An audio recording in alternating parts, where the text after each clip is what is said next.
to be showing you a beach themed design that has a little sand bucket and a little shovel, pair of flip-flops, a beach ball, some sunglasses, and a seashell. I love this. There's so many different colors in it. It's got some glitter in the background. It's matte, it's glossy, it's everything all in one. And plus it just really gives you those summery beginning of summer, going to the beach, having some fun in the sun vibes. So I hope you guys love it as much as I do, and don't forget to click subscribe to see all my future videos as well. Bye! Bye! So we're going to begin with an overlay of a glittery sandy color acrylic. So I use this, what I call my sandy color acrylic, all the time. It is one of my absolute favorites. Anytime I'm doing any kind of a beach scene background, I always go for like a champagne gold color. And I always call them my sandy glitters because they just remind me of the beach. So we're going to be encapsulating this nail with a layer of clear acrylic. It'll really protect that glitter in the background, as well as just give it this elevated look to the 3D stuff. So even if you don't like clear encapsulations or don't need to use them, you may decide to just try it out to see if your 3D work can have this floating effect. If you can see it, I can see it. I get comments from people either saying that they love the floating effect or they can't see it at all. So it depends on the person. But if you have never done an encapsulation before, just give it a try. See if you can get that floaty effect. But now on our nail form backing, we're going to be doing our little 3D pieces. So I'm going to start by sculpting my flip-flops, and you can just go with any colors you want. So just look at your acrylic color collection and grab whichever ones trip your trigger at the moment. So for my flip-flops, I'm going to go with a peachy coral color and then white for the strap. And then we're going to do this. Funny story, you guys, maybe you guys will crack up, maybe not. I thought it was hilarious. This was several years ago, but my grandmother and I were talking, and all of a sudden she just goes, I tried on some thongs at the store. And I just looked at her and I didn't say anything. And she goes, it was really uncomfortable. I don't like that thing in there. And I didn't know what to say. I almost I don't know, passed out or something. And then all of a sudden I realized she was talking about flip-flops, and I was thinking thong underwear, and that's not something that anybody needs their grandmother to be talking about trying on at the store. So that's a funny story, and every time I see flip-flops, that's the first thing that pops in my head. And she'd probably be very unimpressed that I'm telling that story, but there we go. So here on our little a straw, we're now going to be sculpting our little beach bucket. So I decided to go with red acrylic. For some reason, beach buckets or sand buckets always seem to be primary colors red, yellow, or blue. I decided evidently to go with red, but that was what drove that decision. After that is sculpted around our straw, then I'm going to be thickening up just the very rim of it with a little bit more of the red acrylic. As you can see, I sculpted my bucket with one side really, really straight and one side at a slight angle. That way, once I go ahead and I decide to glue it to the nail later on when I'm putting everything together, the bucket will have a slightly tipped over appearance with the angled side sort of pushing it over to one side. And then you can have some sand spilling out and just gives a little bit more of a whimsy element to it. So keep adding that little bit of that rim going all the way around. Try to keep it as even in thickness as you can. And now I'm going to be sculpting my sand shovel with yellow. This is the same concept. Like I said, I feel like the sand buckets are usually primary colors. Same thing with the shovel. So we're going to be doing a different one just so that we have plenty of variety. So I'm starting out with the handle, which is a nice straight bar, and then just a little circular part at the end. Add a little hole to your circle with a dotting tool, and then sculpt the actual shovel part of the shovel. So start out with almost like a piece of bread shape. So it's three straight sides and then a curved top, and then sculpt a very narrow, skinny, long piece. And this long piece is going to be the part that gives the height to the edge of your sand shovel.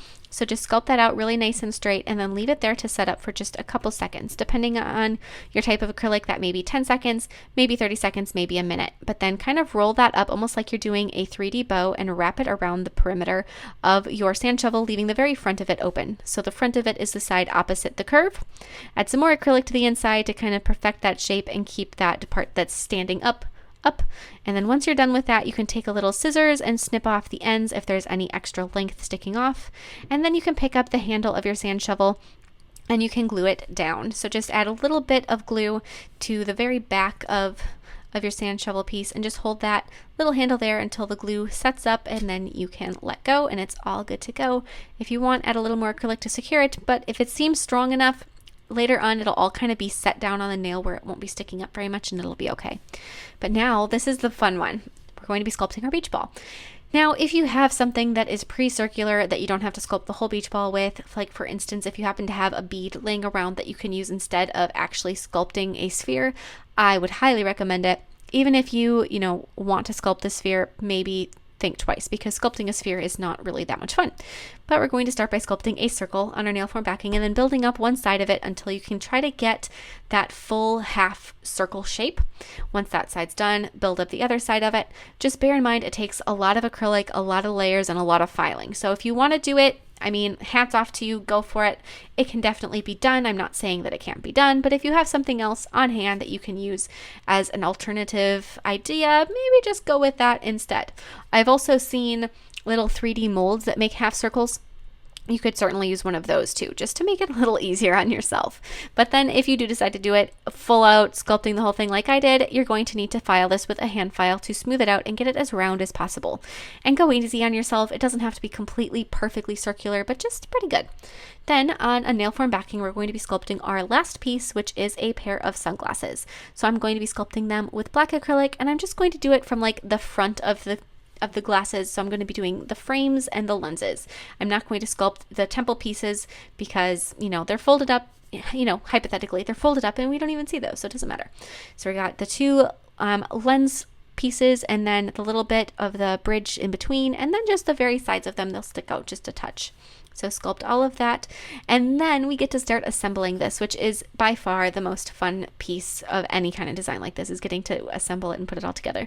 So start gluing on different pieces. I started out with my bucket, then I'm going to glue on my shovel. As you can see, like I said before, the handle of the shovel does get supported by the nail, so if you didn't want to add any extra security to it, you really don't have to. Going to add my flip-flops like somebody just kicked them off, and then my pair of sunglasses, and lastly I'm going to glue on my beach ball right off the side of the nail.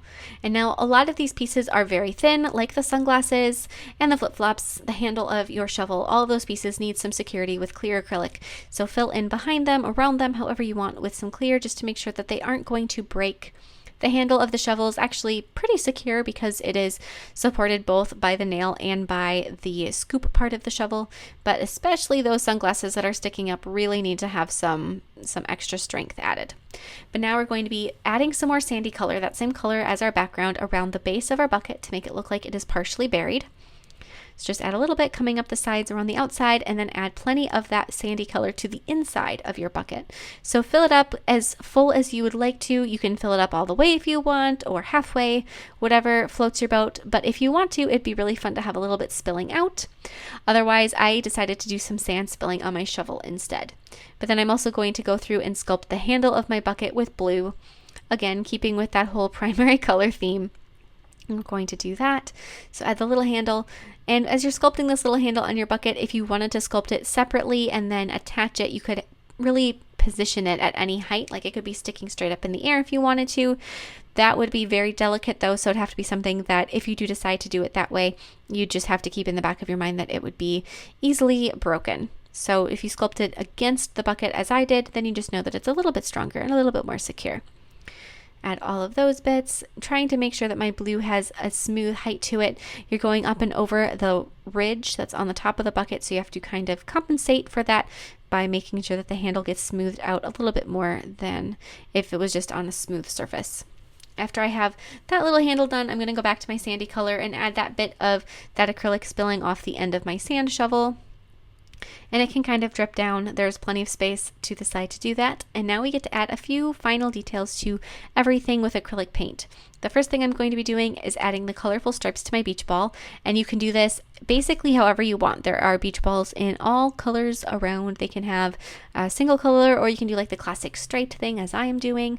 And one thing I noticed about the ones that do have that classic striped pattern is that they are not in a rainbow order. It's not red, orange, yellow, green, blue, purple. It is kind of randomized almost. So have all your colors out so that you can just grab whichever one fits your fancy at the moment, and then just start filling in different sections with different colors.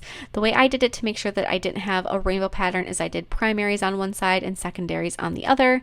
For some reason, I don't have a bottle of purple paint in my box right now, so I had to mix that with a little bit of red and a little bit of blue. Not a huge deal, just one of those weird things because I typically do have a purple, but my purple ran out. Now we're going to be filling in the frames of the sunglasses with blue, leaving the lenses so that they have that same dark black color like they are a sunglass.